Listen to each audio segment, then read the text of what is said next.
But for Jessie J, there's still more sleuthing to be done. Keep going. Keep going. Should we go see? Myself and Dr. Ravi made quite different observations for Jessie J. He was feeling she was just perhaps a little bit behind for her age, whereas the things that I was observing did actually allude to there might be some differences in her interaction. Jessie J, do you think baby might like to go to sleep? Helen's noticed Jessie J is reluctant to follow instructions Do you think baby and play might imaginatively. sleep? So I brought some toys with me today, and they're the typical sorts of toys I'd expect a little girl of around the age of 3 to show some interest in. Is baby talking? Wow. Imaginative play, sort of knowing how to play socially with toys, with dolls and things like that, can often be an area where children who have an autism spectrum disorder would struggle with. Should we change baby's bottom? Let's get baby out. Helen's pleased to see Jessie J's dummy free. Pooey, baby. Give it, baby. What a massive difference without the dummy. I just had to bite the bullet and just take it off here. What was really interesting was Jessie J's talking today, because she's now not got the dummy. Of course, I could hear a lot more of the words she was saying. And what was really mainly noticeable was that every time I said anything, she repeated it straight back. There. There. Get you dressed, baby. Okay, baby. This repetition, called echolalia, can be a sign of autism. Wiggle, wiggle. Okay, wiggle. A lot of young children will copy language because that's how they learn vocabulary, of course.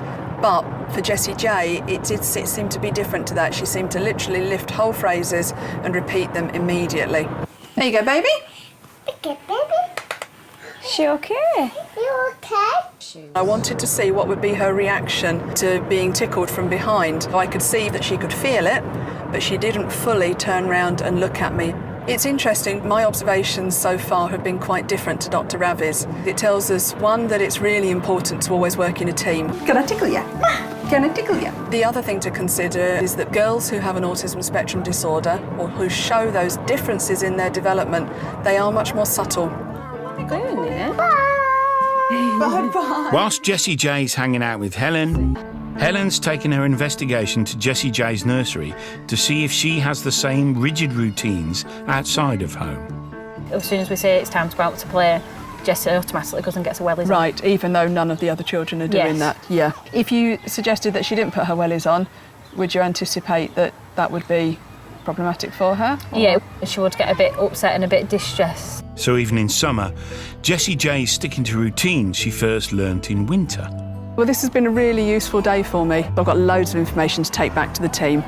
There we go.